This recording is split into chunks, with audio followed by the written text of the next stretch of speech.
오늘 본문 내용을 보니까 흠 없는 암컷, 어린 양 암컷을 속죄제물로 가져와서 그 머리에다가 안수를 하고 제사장은 그 속죄제물의 피를 손가락으로 찍어 번제단 뿔들에 바르고, 그러면서 35절에 보면 그 모든 기름을 화목제 어린 양의 기름을 떼낸 것 같이 떼내어 제단 위 여호와의 화제물 위에서 불사를 지니, 그 다음에 보세요.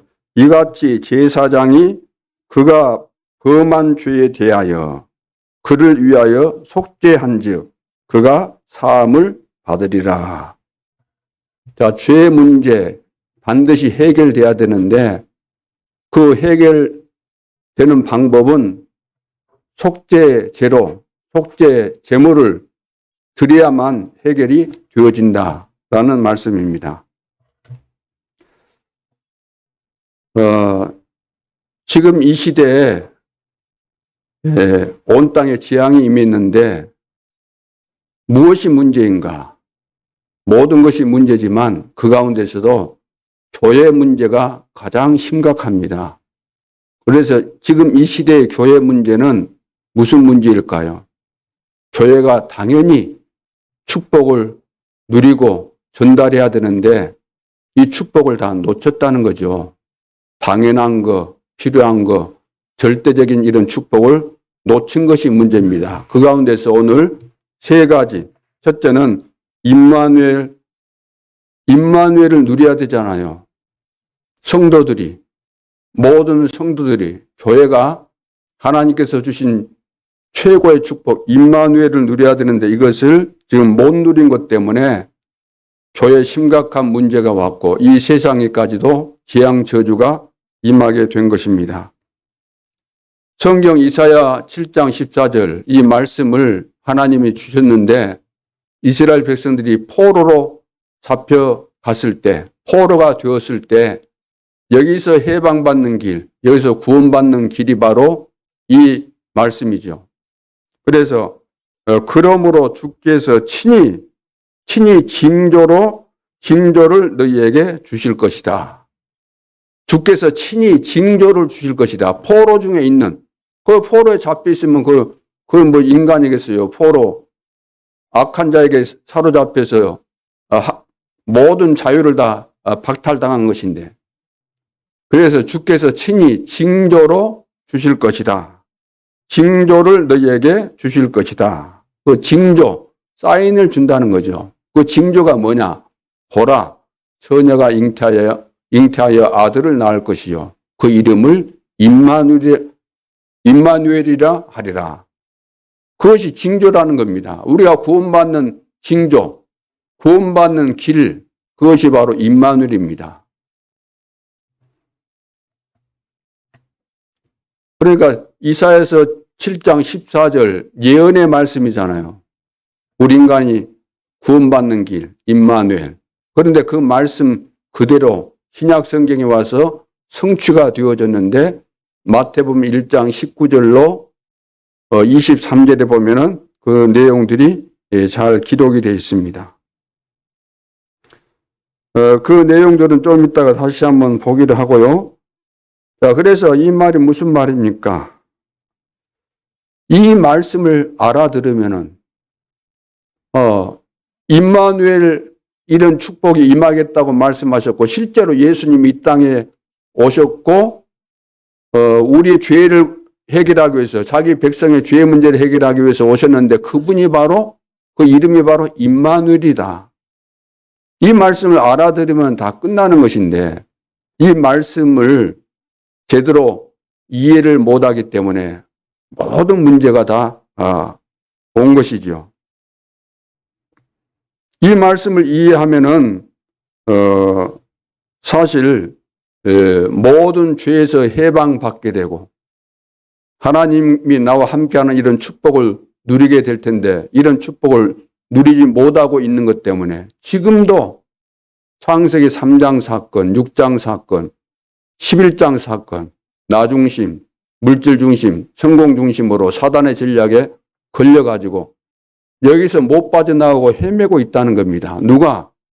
불신자는 당연한 것이겠지만 신자가, 여기서 해방받은 하나님의 백성들이 여기에서 지금 헤매고 있다는 거죠. 지금 3단체는 여기에 걸려있고 3단체가 하는 일이 바로 이거 아닙니까? 하나님 믿을 것 없다. 사단이 그 속에 역사하기 때문에 이런 축복을 못 누리도록 하고 있는 거죠. 우상 숭배하게 만들어서 못 누리도록, 알지 못하도록. 종교가 뭡니까? 하나님 모르게 하는 거잖아요.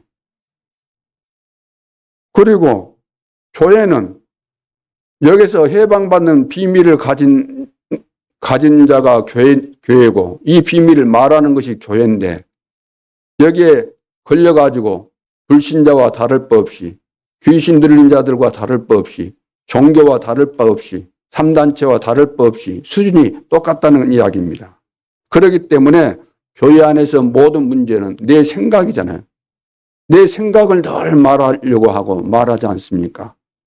또 내 주장을 늘 이야기하잖아요. 내 입장을 가지고 늘 말하잖아요.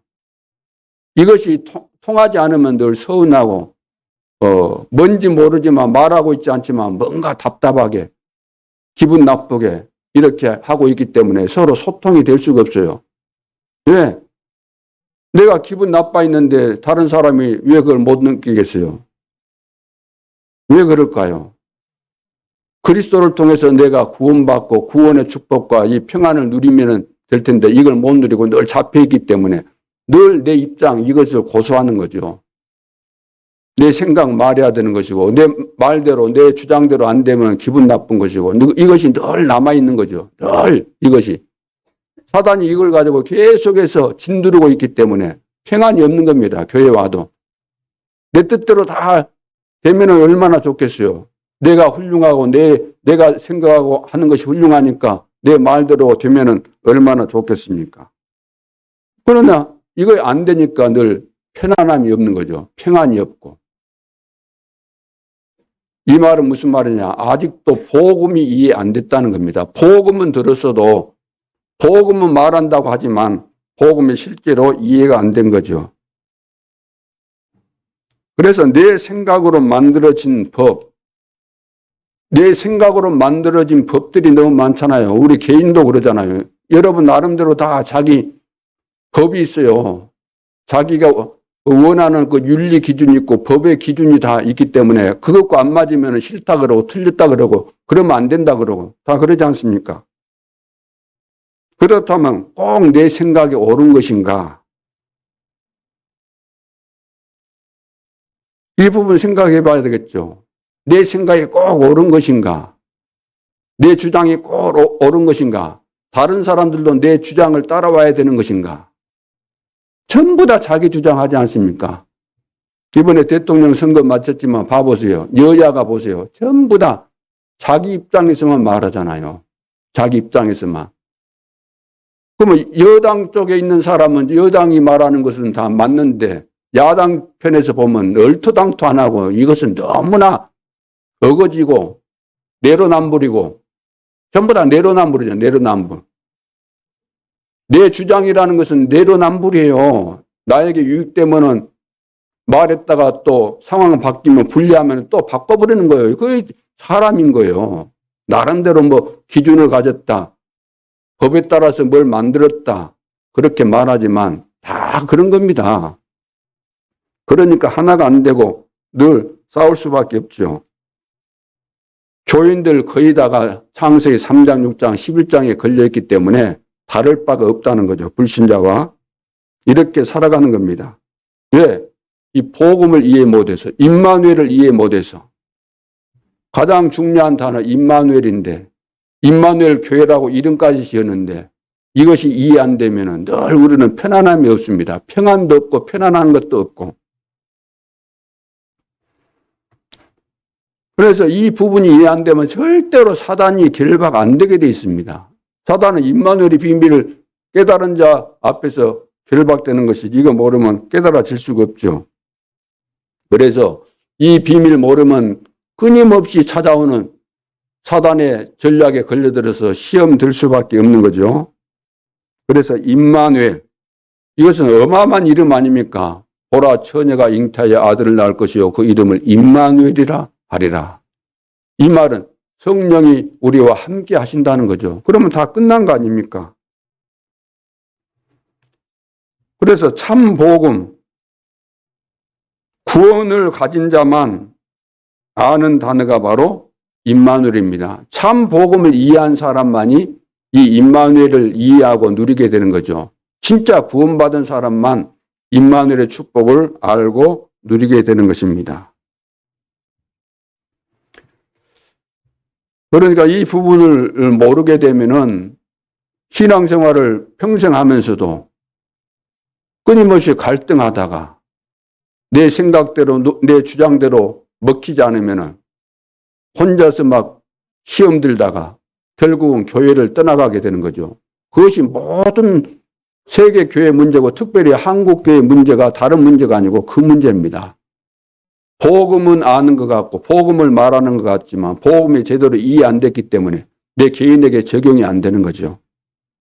그 시대의 지금 교회 문제는 임마누엘 누림이 지금 안 되고 있다는 거예요.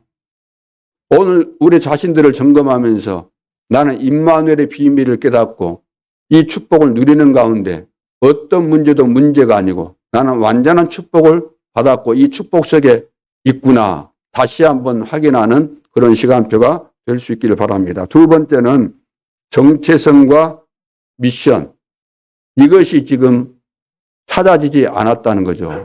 정체성을 지금 발견 못한 겁니다. 내가 누구인지, 또 내가 직분자라고 한다면 내가 받은 직분이 어떤 직분인지, 내가 중직자라고 한다면 그 중직자의 직분이 어떤 것인지, 이 중직자인 나에게 하나님께서 주신 미션이 무엇인지 이것이 딱 찾아지고 정리가 되고 결론이 나와야만 24시가 될 텐데 이 부분이 안 되고 있는 거죠. 그러니까 미션 없는 중직자가 있다는 거죠. 미션 없는 중직자, 그리고 미션을 가진 중직자. 여러분 어떻습니까? 미션을 나는 가졌는가 중직자로서, 아니면 미션이 아직 없는가? 이건 하늘과 땅의 차이가 되는 거죠. 나는 교회 중직자요 산업인이다.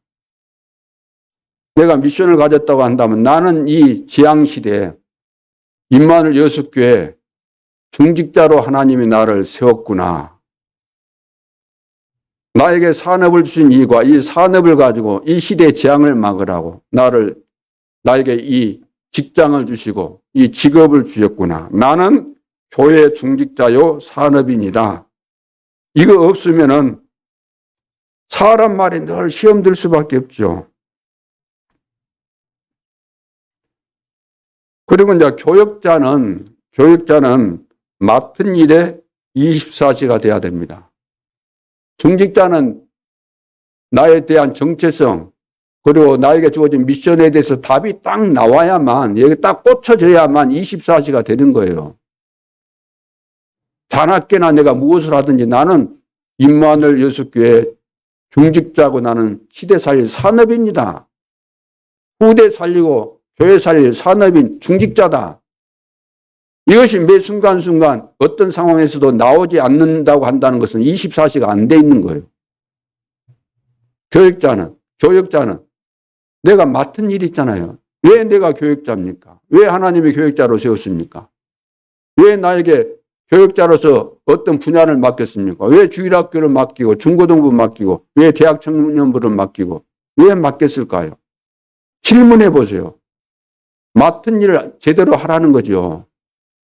이것이 바로 하나님께서 나에게 맡기신 일이구나, 미션이구나. 여기에 대해서 답이 나와야만 24시가 되는 것이고 24시가 되어질 때 내가 맡은 일을 제대로 할 수 있는 거죠. 내가 어린 애들이 우리 랩런트를 맡았다 그러면 랩런트의 지금 문제가 무엇인가? 개인 문제점을 찾아가지고 거기에 대해서 내가 답을 줘야 되는데 문제를 내가 못 찾고 있다. 그러면 거기 24시가 안 되고 있는 거예요. 내가 맡은 일에 대해서 내가 지금 24시가 안 되고 있는 거예요.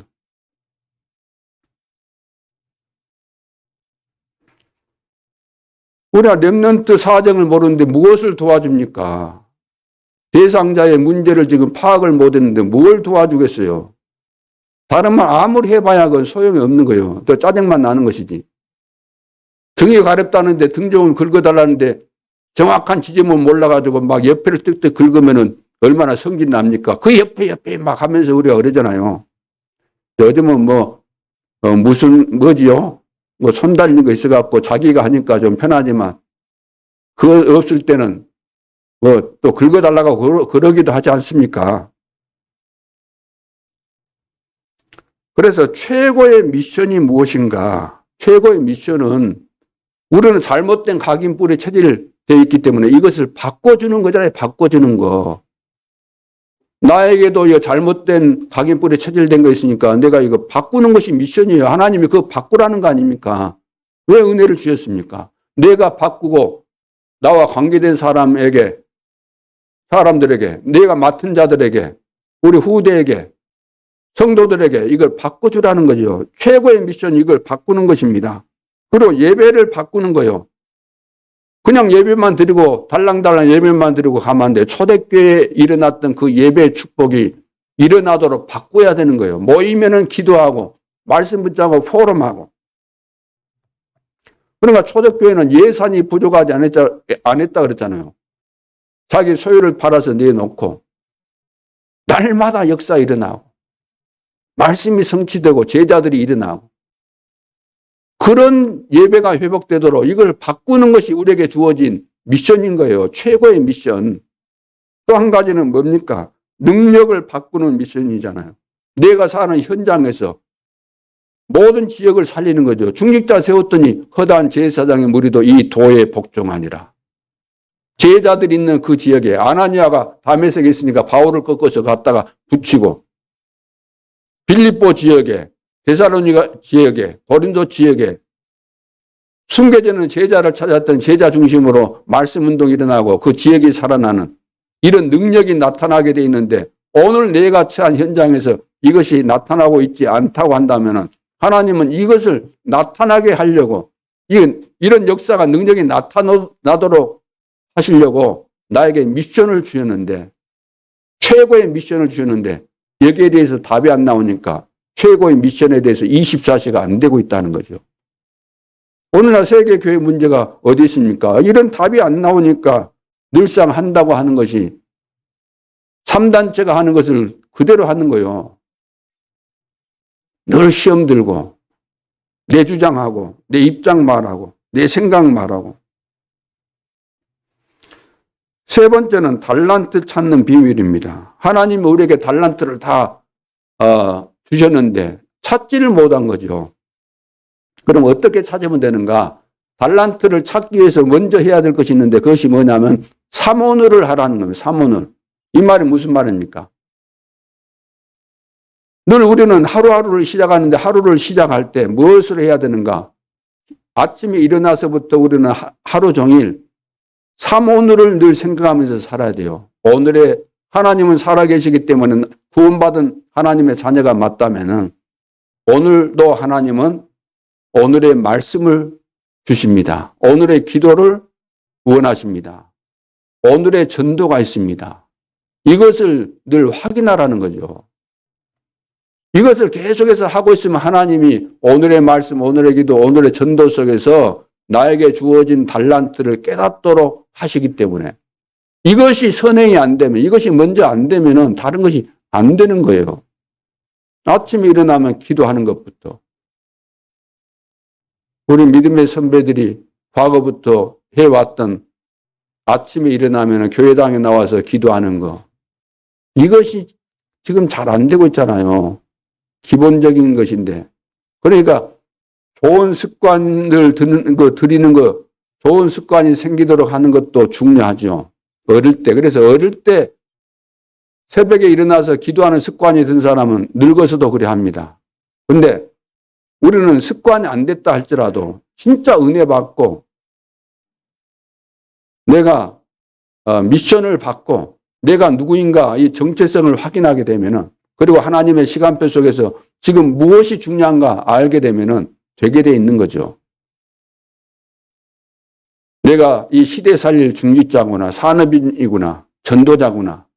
그렇다 하나님은 살아계시고 우리의 기도에 응답하시기 때문에 새벽에 나와서 내가 기도해야 되겠다. 지금 교회가 그거 안 하고 있잖아요. 왜 하나님 안 믿는데 무슨 기도할 필요가 뭐 있습니까? 집에서 하면 되지. 물론 집에서 하면 되죠.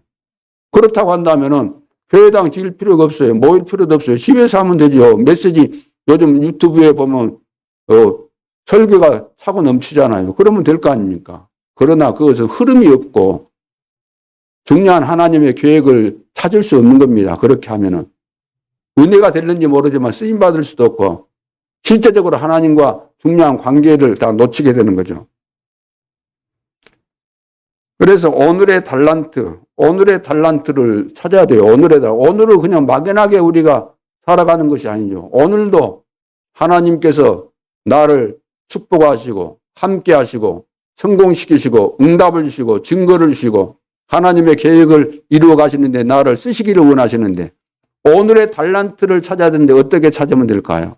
그것이 바로 10가지 발판입니다. 여러 가지 10가지 믿어야 될 것들인데 그래서 가장 중요한 것은 하나님의 절대 주권을 내가 믿느냐 그 말이에요. 절대 주권을 이것을 찾으라는 겁니다. 하나님의 절대 계획, 절대 주권 속에 있는 하나님의 절대 계획을 찾아야 되는 거예요. 무슨 일을 하든지 오늘도 현장에서 만남 속에서 사건 속에서 그것이 발판이 되는 거죠.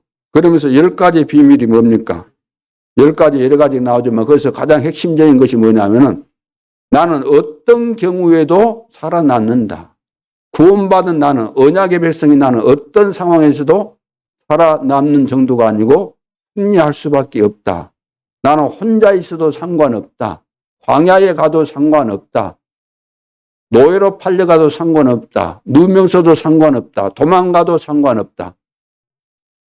핍박을 받고 흩어져도 나는 상관없다. 이것이 바로 오늘의 달란트입니다. 이런 비밀을 안 가지고 있으면 오늘 내가 하나님께서 주신 달란트 없이 살아간다. 성공할 수가 없는 거죠. 세 번째는 이 평생의 달란트입니다. 달란트를 찾아야 되는데 오늘의 달란트 찾고 평생의 달란트를 찾아야 되는데 평생의 달란트를 찾으려면은 오직 유일성, 재창조 이 비밀을 먼저 찾아야 돼요. 그런데 이것을 찾았다고 해서 되는 것이 아니고 오직 유일성, 재창조의 응답은 어디서든지 다 있거든요. 근데 이걸 찾았다고 되는 거 아니고 그 속에서 전무후무를 찾아야 되는 거죠. 그 속에서 전무후무한 것을 찾아야만 평생의 달란트가 되는 것입니다.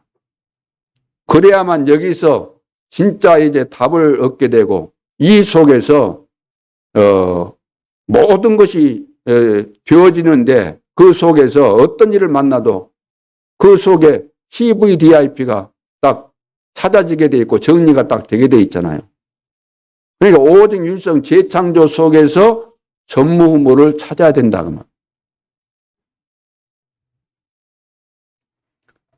자, 그래서 임마누엘을 모르는데 내가 누구며 하나님께서 무엇 때문에 나를 직분자로 부르셨는지 미션을 내가 아직 찾지 못했는데 어떻게 24시가 되고 24시가 안 되고 있는데 무슨 증거가 일어나고 흐름을 타고 어떻게 열매가 있고 쓰임받고 그렇게 될 수 있겠습니까? 안 되는 거죠. 그리고 달란트를 찾지 못했는데 하나님이 주신 달란트를 찾아야만 그 하나님께서 주신 그 재능을 가지고 하나님의 일을 할 수 있는 그 쉽게 말해서 기능을 내가 가지고 있어야만 되지 않습니까? 그거 없는데 어떻게 되겠어요? 예를 들어서 배를 만들어야 된다. 그건 아무리 목수라도 제주꾼이라 할지라도 손으로 만들 수 있어요. 나무를 자르고 나무를 깎아내는 것을 손으로 할 수 있습니까? 안 되잖아요. 톱이 있어야 되고 뭐 대패도 있어야 되고 망치도 있어야 되고 쉽게 말해서 그것이 달란트나 마찬가지예요. 달란트가 없는데 달란트를 사용할 수 없는데 뜻이 좋으면 뭐합니까? 달란트가 없는데 다른 재주가 없는 거잖아요. 자, 그래서 시대의 문제를 보면서 다시 한번 우리가 확인하고 이것은 절대적으로 우리에게 주어진 축복이고 이것을 회복해야 됩니다. 찾아내야 되고. 그러면 오늘 본론에서 영원한 구원의 비밀을 하나님께서 주셨는데 첫째, 과연 죄 문제를 해결할 수 있는가?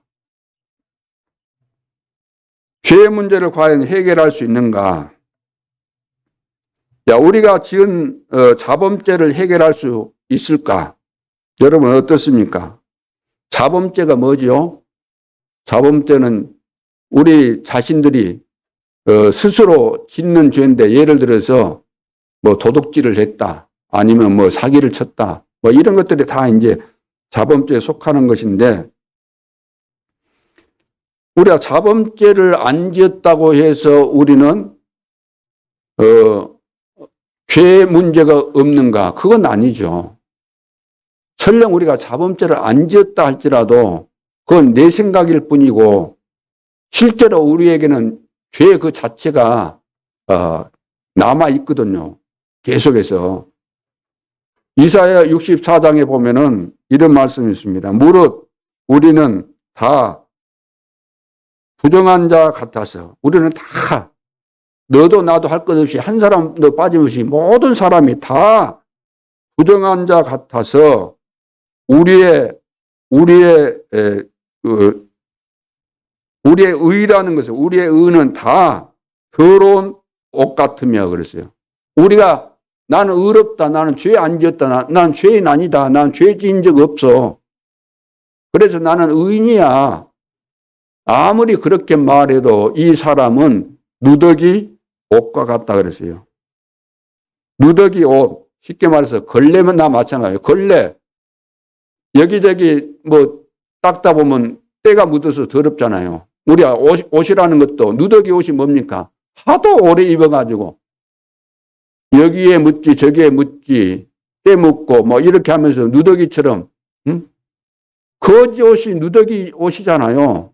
왜? 그 옷만 계속해서 입고 뒹굴고 잠잘 때도 그거 입고 어디 가든지 그 옷 입고 하니까 누더기처럼 막 너덜너덜해지고 더럽고 그러잖아요. 그 옷 빨면은 뗏물 나와야 안 나와요? 뗏물 나오잖아요. 씻어도. 우리가 자랑하는 그 의라는 것이 바로 누더기 옷과 같다 그랬어요.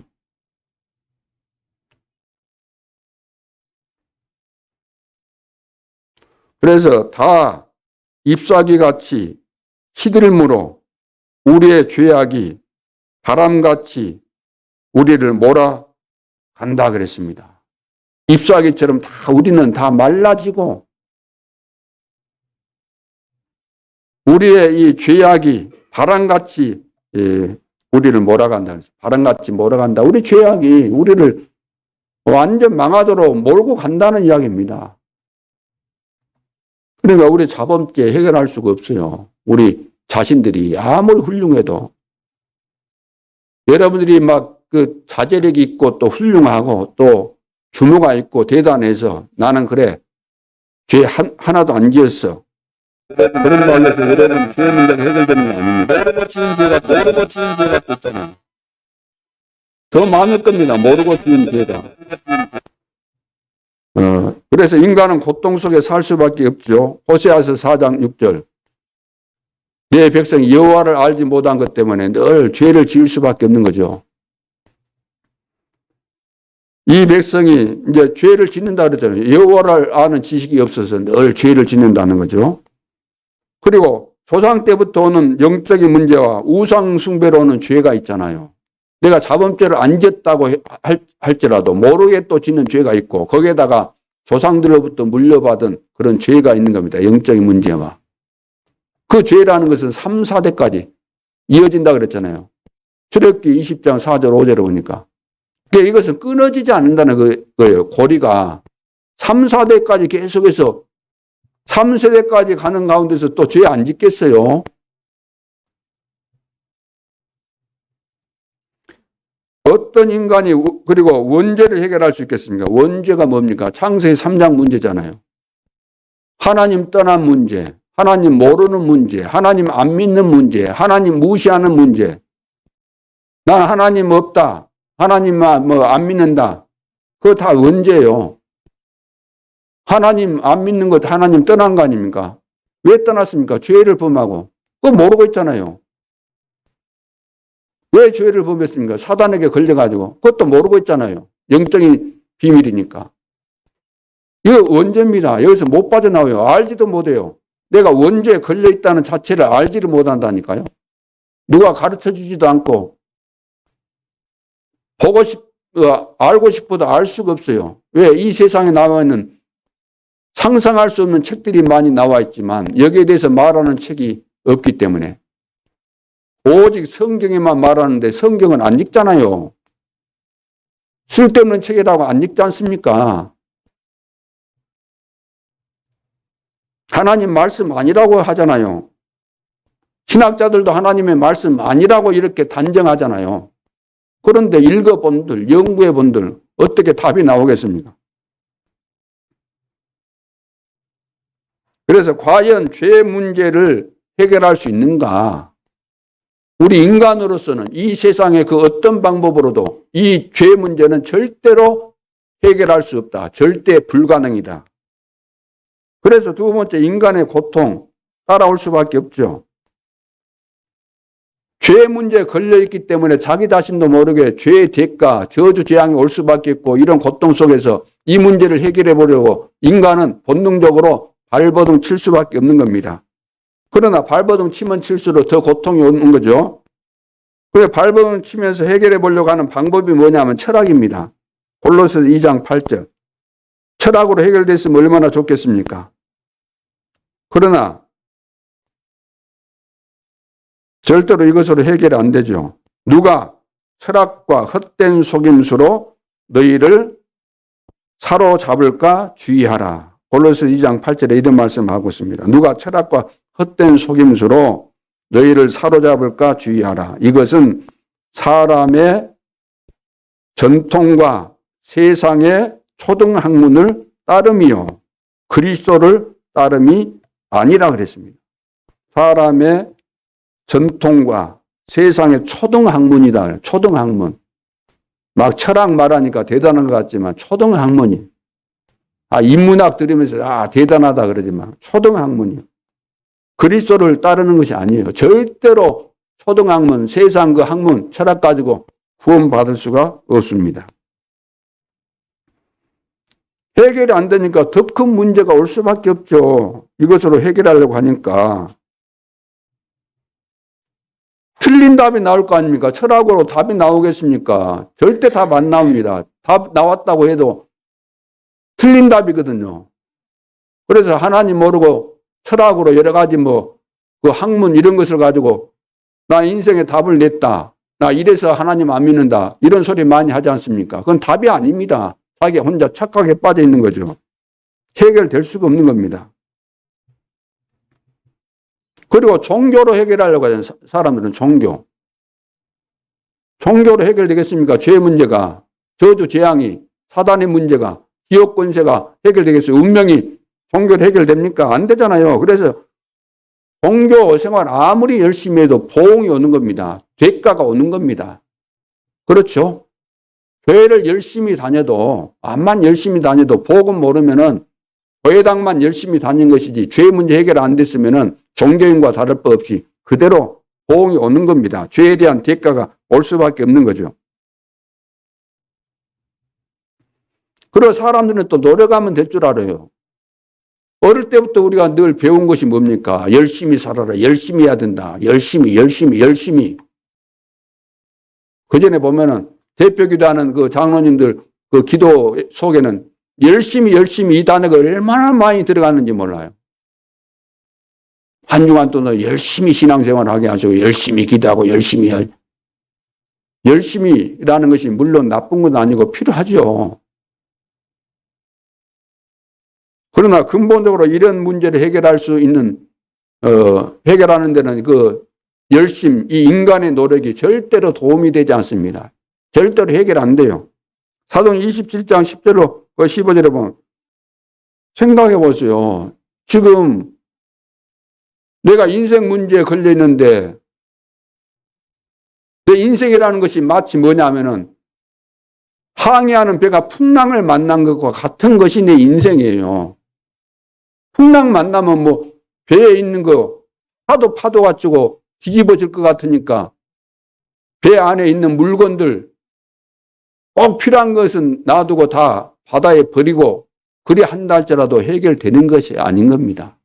풍랑 만나면 방법이 없어요.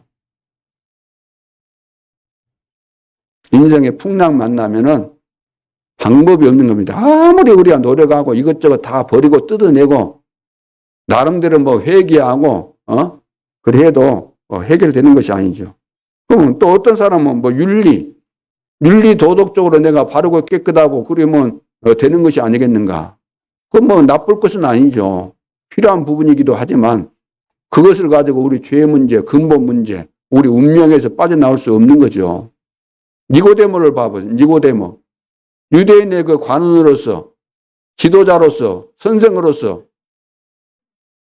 백성들 많이 가르쳤잖아요. 끊임없이 가르쳤잖아요. 훌륭한 사람이니까 잘 가르쳤겠죠. 그런데 영적인 비밀, 거듭남의 비밀, 성령으로 거듭나고 구원의 비밀을 예수님께서 말씀하셨는데 깨달았어요, 못 깨달았어요? 깨닫기는커녕 얼토당토 않는 이런 소리 하잖아요.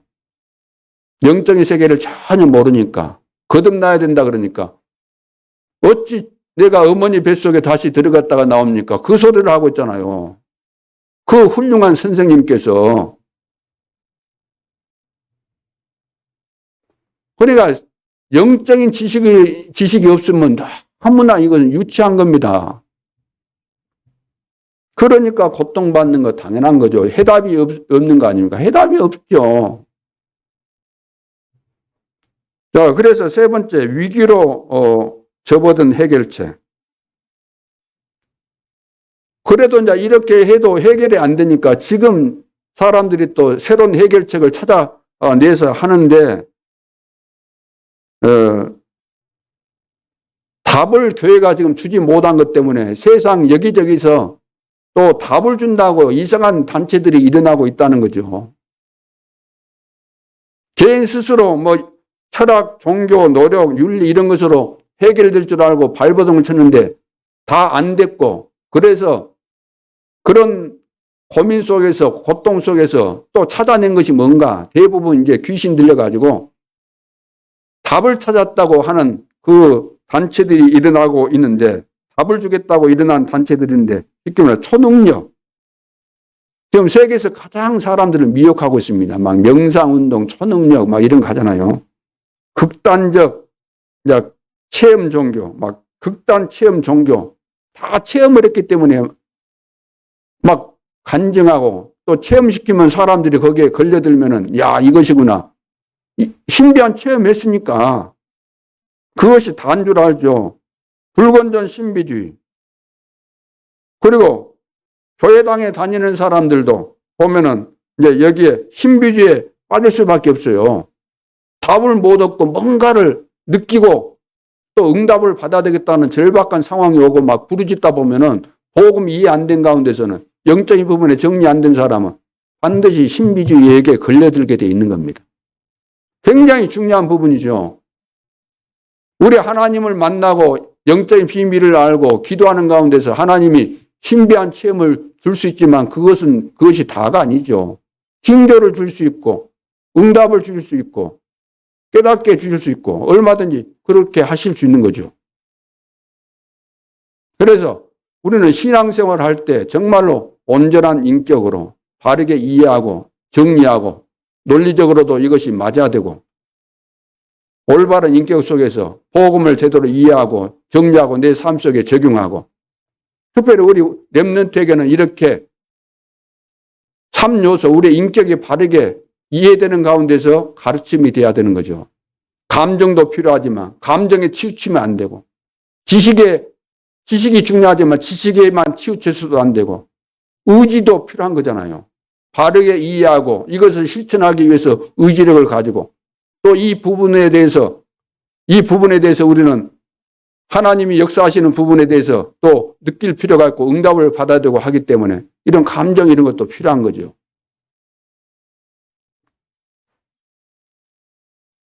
그래서 예를 들어서 여러분들이 복음이 이해 안 됐는데 정리가 안 됐는데 계속해서 여기서 막 찬송 부르고 막 기도하고 그러면 느낌이 다 있게 돼 있어요. 어떤 인간도. 그러는 가운데서 좀 신비한 체험을 하기도 하고 다 그러는 거거든요. 그러는 가운데서 또 발작하는 사람도 일어나고 다 일어나는 겁니다. 그러면 내가 발작을 했다, 뭔가 체험을 했다, 그러면 그게 기준이 되겠습니까? 아니죠.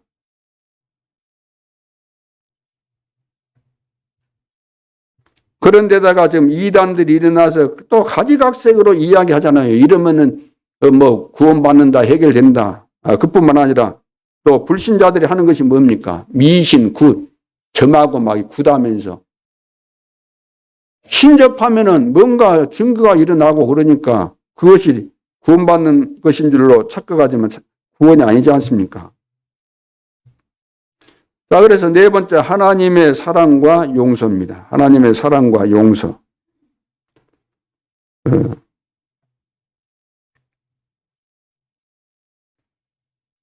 오늘 본문 이제 레위기 오늘 4장 33절에 그 속죄제 제물의 머리에 안수하고 번제물을 잡는 곳에서 속죄 제물로 잡을 것이요. 자, 구약에서 지금 잊지 말라고 계속해서 말씀합니다. 제물을 잡아서 하나님 앞에 드릴 때 거기에 제사장이 그 짐승 머리에다가 안수한다. 안수한다는 건 뭐라 그랬죠? 그 죄를 거기다가 전가시킨다. 그러니까 흠없는 그 양과 같은 그 짐승에게 죄를 뒤집어 씌운다 그 말이에요. 뒤집어 씌워가지고 그 제물을 이제 죽여가지고 하나님 앞에 제사를 드리는 거죠. 이것이 이제 구약 시대 때 이제 예언한 거잖아요. 예언. 그러니까 우리가 살아오면서 지었던 모든 자범죄, 원죄, 뭐 조상들로부터 물려받은 이런 죄, 모르고 짓는 죄, 알고 지은 죄, 이런 모든 것들, 그런 것들을 다 전가시키는 거죠. 그 예언의 말씀입니다. 이것이 예언이잖아요. 레위기는 예언입니다.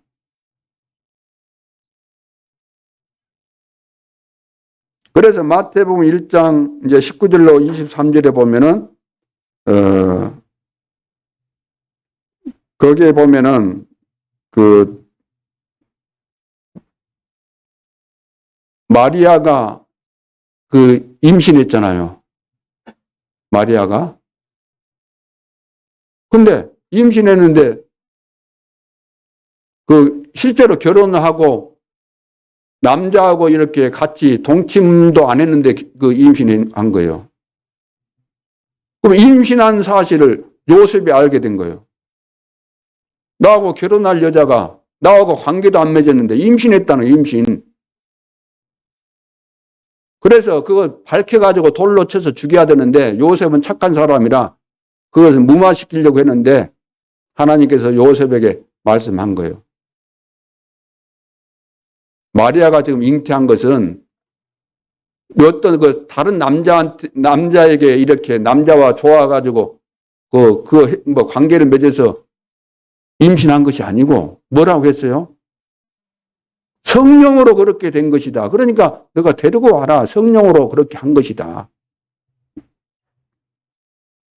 그래서 아들을 낳으리니 이름을 뭐라 그랬어요? 예수라 하라. 이는 그가 자기 백성을 그들의 죄에서 구원할 자이심이라 하니라.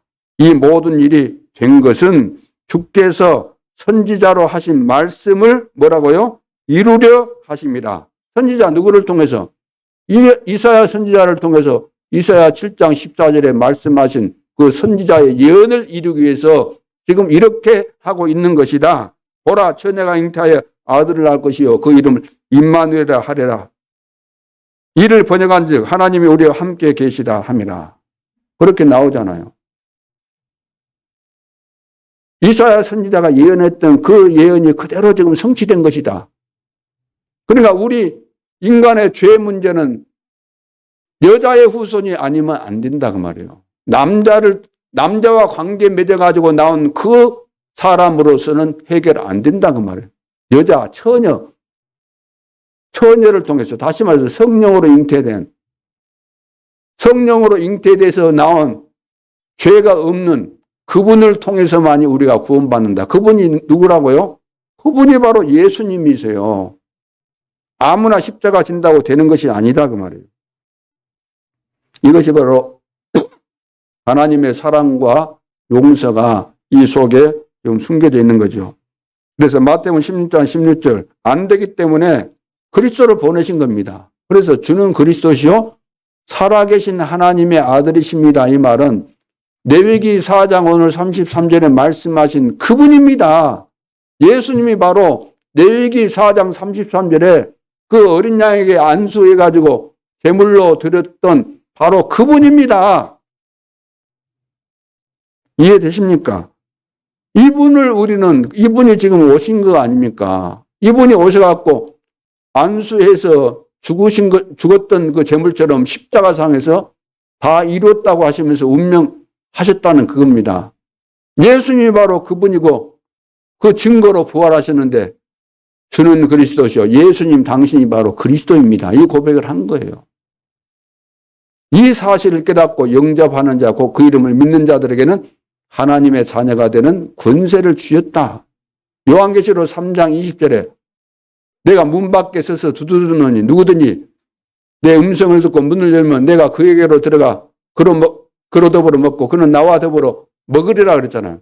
문을 두드릴 때 문 밖에서 두드리면 안에서 문 열어주면 내가 그에게로 들어가서 그와 함께 더불어 먹고 그는 나와 함께 더불어 먹을 것이다. 그 속에 들어가신다. 그래서 세상 성공자들이 겉으로는 성공한 것처럼 보이지만 그 성공 아닙니다. 뒤에 가서는 혼자 있을 때, 남 모를 때는 어마어마하게 고통받고 있어요. 힘들게 살고 있고. 그래서 다시 한번 정리한다면 지금 이상한 갈등. 자, 그래서 성공한 사람들이 지금 어려움당하고 있는 겁니다. 이상한 갈등을 할 수밖에 없어요. 왜 이런 갈등을 하는지 모를 정도로 세상 사람들은 성공했다고 다 우러러보고 막 그러하지만 본인은 이상한 갈등에 사로잡혀 있을 수밖에 없어요. 왜? 성공과는 달리 내 삶이 너무나 죽을 지경이니까. 그래서 눈에 보이는 이 재앙. 그래서 하나님이 지금 보응을 받지 않도록 우리는 보응을 받을 수밖에 없잖아요. 죄와 저주 가운데서 운명 속에서 사단에 잡혀 있기 때문에. 그래서 여기에 걸려 있는데 여기서 우리 힘으로 안 되니까 여기서 빠져나올 수 있도록 그래서 그리스도를 보내신 거죠. 그래서 큰 죄 4가지. 4가지는 아무도 해결할 수 없습니다. 원죄, 자범죄, 우상숭배, 조상들로부터 물려받은 이런 죄, 이런 것들은 절대로 해결될 수가 없어요. 혹시 여러분들이 자범죄를 안 지었다 할지라도 그것은 착각일 뿐입니다. 남 째려보고 미워하는 것도 다 죄잖아요. 그렇죠? 남 잘하는 거, 시기하는 거, 다 이거 죄가 되는 겁니다.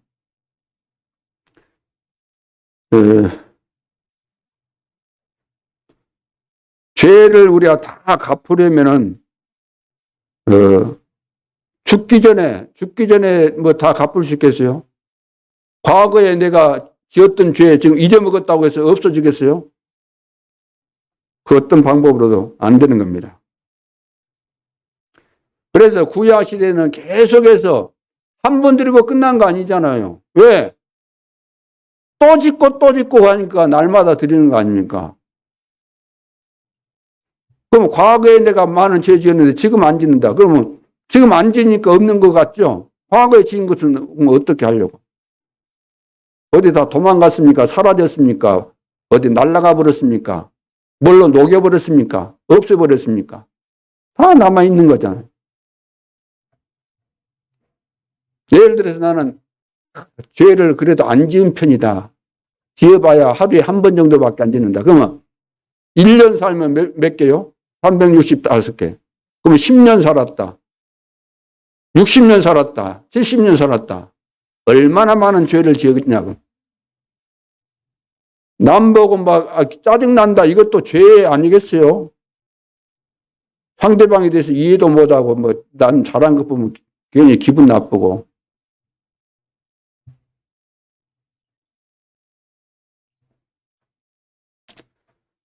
그래서 구약에서 제사를 통해서 계속해서 했던 것처럼, 그런데 이제 신약에 와서는 예수님이 실제로 오셔가지고는 단번에 완전히 영원히 해결하신 거예요. 단번에. 어디서 십자가상에서. 완전히 끝내버리신 거예요. 더 이상 양 잡고 그럴 필요가 없어요. 과거 같으면 우리가 죄 짓고 그럴 때마다 또 제사 지내고 해야 되는데. 그래서 우리가 해야 될 것이 뭐냐면 확신을 가져야 됩니다. 아니, 예수님을 믿는다고 해서 이 죄 문제가 해결될까? 그런다고 해결되려나? 아무리 그래도 그렇지. 내가 돈 들인 것도 아니고 그냥 예수님을 믿는다 그러면 이것이 다 끝난 것일까? 그렇게 어마어마한 축복인데 그런 저주에서 내가 과연 해방받을 수 있을까? 그런 생각을 당연히 인간적으로 한다면 당연히 그런 생각을 할 수밖에 없죠.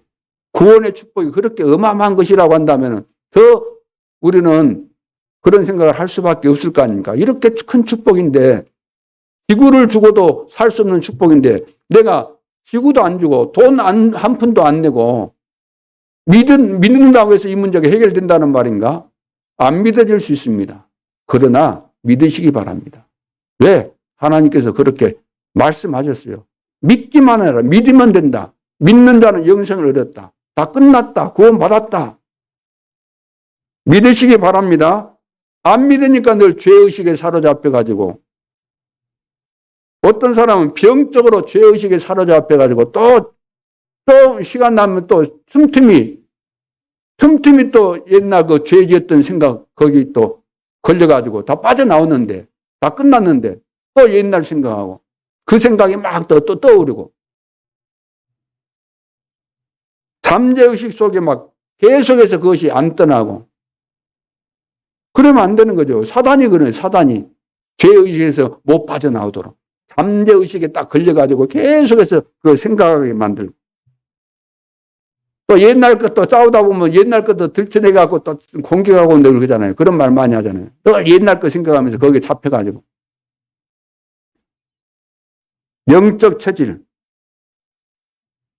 체질이 바울팀처럼, 요나처럼, 예를 들어서 내가 회개했으면 끝나는 거 아닙니까?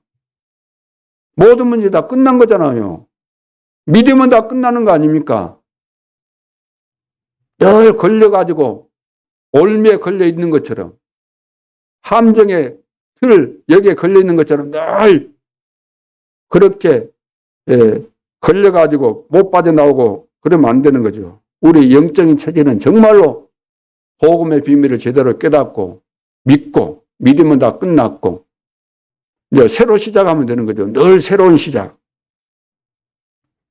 이번 한 주간 동안 엉망으로 살았다 할지라도 오늘 은혜 받고, 이번 한 주간은 또 새롭게 우리가 믿음을 가지고 약속된 언약을 붙잡고 새로 도전하고, 레위기를 통해서 지금 우리가 번제, 소제, 화목제, 속죄제, 속건제 나왔지 않습니까? 아주 중요한 제사죠.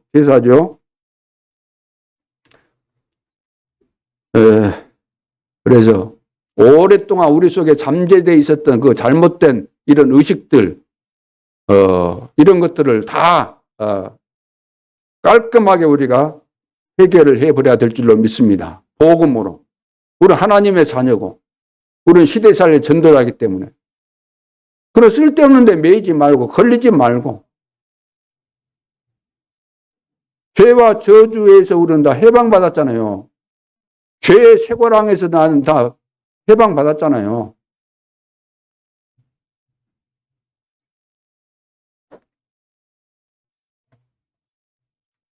그래서 복음은 기초 정도가 아니고 복음은 완전한 겁니다. 우리는 하나님의 축복 속에서 완전히 해방받았고, 하나님께서 우리에게 주신 세계 정복을 위한 그 축복, 어마어마한 축복이 다 지금 우리에게 와 있는 겁니다.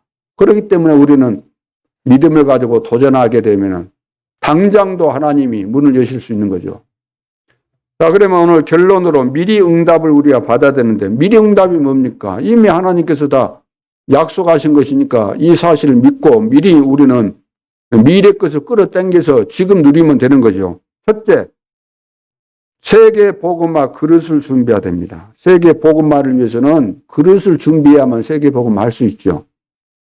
어떤 그릇을 준비해야 될까요? 첫째, 영적 그릇입니다. 평생 항상 질문해야 돼요. 하나님의 절대 계획이 무엇입니까? 무슨 일을 만났든지 하나님의 절대 계획이 무엇입니까? 이것을 늘 질문하는 것이 영적 그릇이 준비되는 거죠. 두 번째는 숨은 그릇입니다. 숨은 그릇. 복음화 운동을 말하는데 숨은 그릇. 내가 지금 필요 없어야 돼요. 숨은 그릇이라는 것은 세계 복음화를 하는 데 있어서 내가 필요 없어야 돼요. 내 의의가 나타날 필요가 없어야 돼요. 나의 나된 것은 하나님의 은혜고 모든 것이 하나님께서 하신 것이다. 바울이 빌립보서 3장에서 고백했던 것처럼 내가 그리스도를 얻고 나서 내가 그동안 자랑도 하고 막 했잖아요. 가문 자랑으로부터 공부 많이 했던 거, 자기 잘났던 거, 로마 시민권도 가지고 베냐민 집하고 율법의 의로는 흠이 없고 이런 거 자랑 많이 했는데 그 전부 다 배설물이었는데 내가 그리스도를 몰랐을 때는 그것 막 자랑했다. 근데 그리스도를 알고 나서 전부 다 배설물로 여겼다. 나는 땅에 있는 거 구하는 것이 아니고 위에서 부르신 부름의 상을 향해서 간다. 뒤에 있는 거, 과거 다 이게 바라보지 않고 앞에 있는 표대를 향해서 간다. 나는 로마 시민권 그 정도가 아니고 천국 시민권을 가졌다. 숨은 그릇. 전부 다 우리는 하나님의 일을 하면서도 누가 나를 인정해 주기를 원하고 내가 좀 당연히 할 것을 해놓고도 인정받으려고 그러고 잘한 체 하려고 하고 노골적인 표현은 안 하지만 늘 그것이 도사되고 있어요. 내가 뭘 한 것처럼.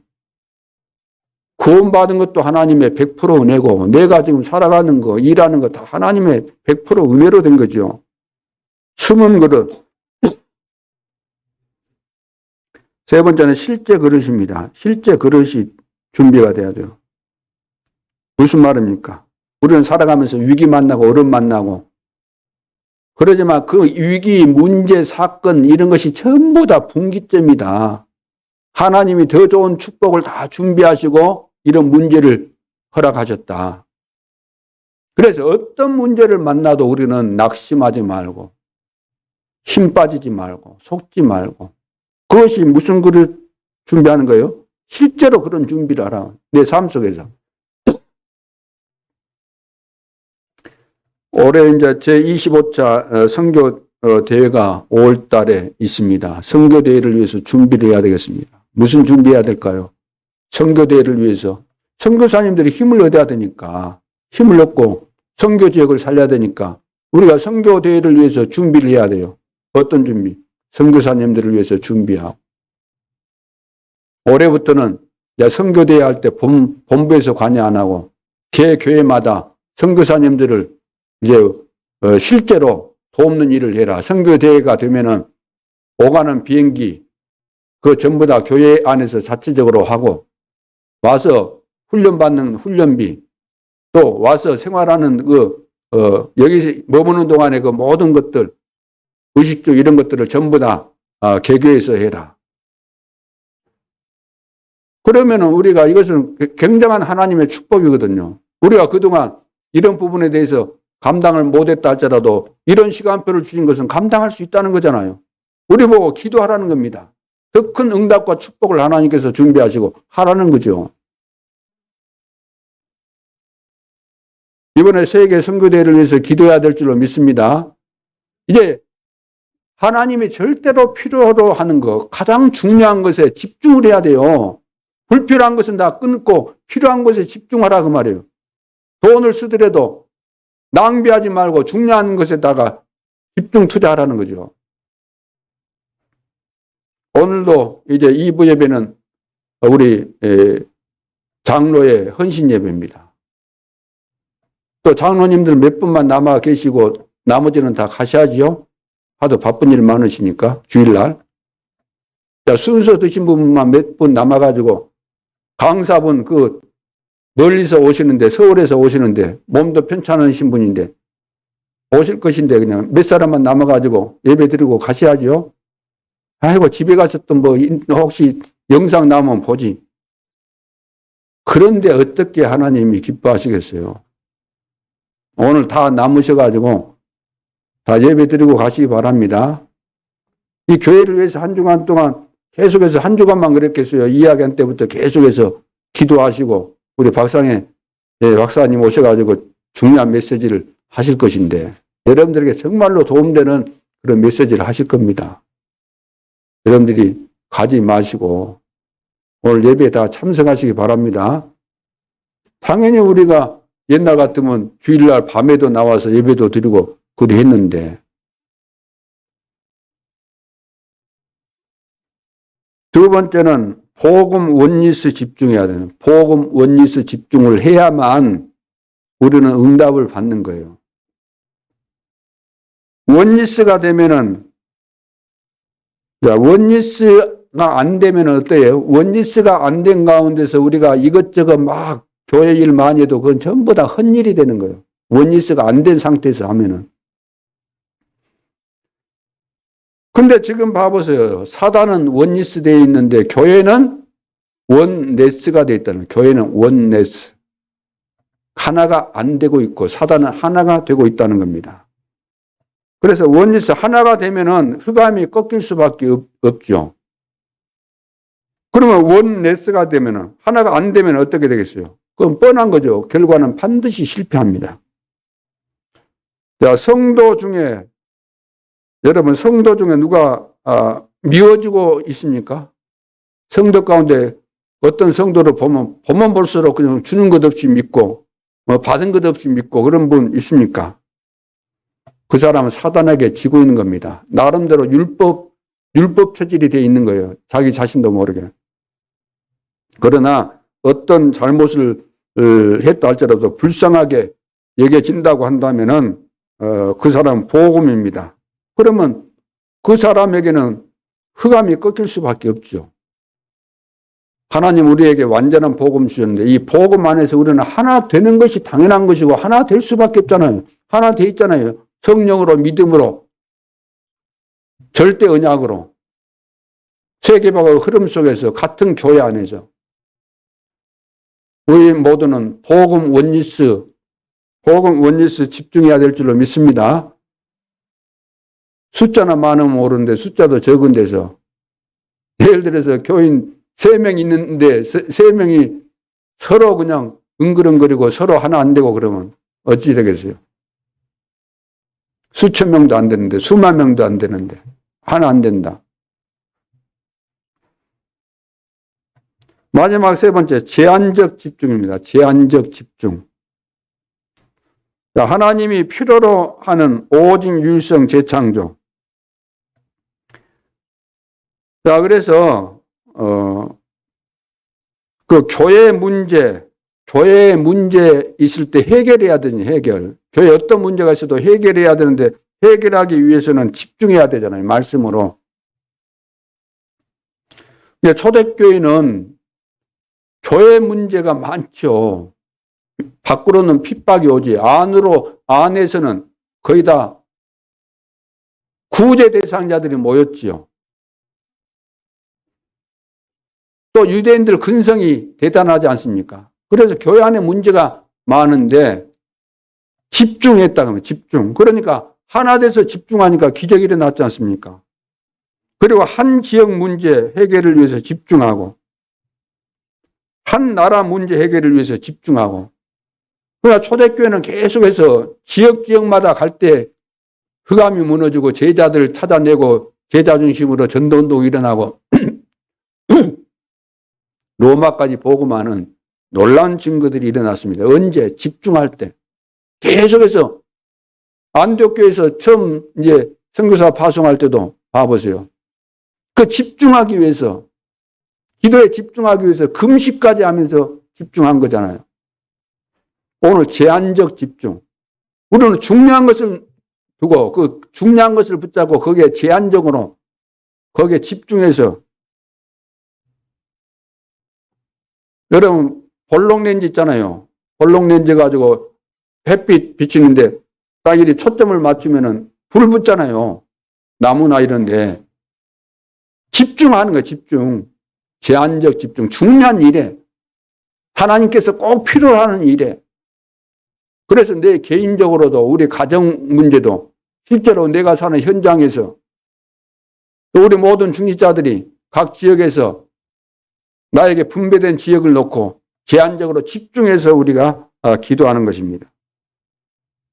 그래서 산업인의 24 기도 시스템 이런 것도 정말로 만들고 중요한 부분에 대해서 다시 한번 이런 시스템을 점검하고 이렇게 시스템을 새롭게 구성도 하고 그렇게 해야 되겠습니다.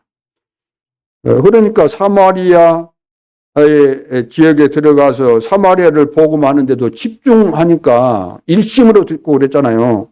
감옥에 갔는데도 빌립보 지역 뭐 지역마다 가는데 집중했더니 그런 기적들이 일어났죠. 반드시 문제 해결되게 되어 있습니다. 우리는 그리스도로 답을 얻었고 그리스도께서 영원토록 우리와 함께 하시고 우리는 시대살 전도자고 하나님께서 응답 주실 준비 모든 축복을 준비하셨기 때문에 이제는 우리가 하나님께서 가장 필요로 하는 일에 집중하기만 하면은 놀라운 증거들을 주실 줄로 믿습니다. 이번 한 주간 동안 이제 뭐 다른 거 우리는 다른 거 다 하세요. 다른 거 다 하면서도 일하면서도 우리 마음과 우리 생각은 중요한 곳에 24시가 되고 중요한 일이 있다고 하면 거기에 계속해서 집중하면서 손 놀리면서 손 움직이면서 밥은 먹지만 우리 생각과 의식은 거기에 집중하고 일하면서도 우리의 생각은 거기에 집중하고 다 할 수 있지 않습니까? 그래서 미리 응답, 세계 복음화의 그릇을 준비하고 복음 원리스 집중하고 제한적 집중을 통해서 시대적인 응답과 축복을 누리는 우리 임마누엘 예수교회 모든 성도들 될 수 있기를 주님의 이름으로 축원합니다. 기도드리겠습니다. 하나님 은혜를 감사합니다. 시대의 교회 문제에 다 회복하고 또 하나님께서 영원한 구원의 비밀을 주셨는데 이 비밀을 가지고 미리 이 시대에 응답받을 수 있도록 세계 복음화를 위한 그릇을 준비하고 복음 원리스 집중하고 제한적 집중을 통해서 놀라운 증거들 일어나게 하여 주옵소서. 지금도 살아계신 주 예수 그리스도 이름으로 기도하옵나이다. 아멘.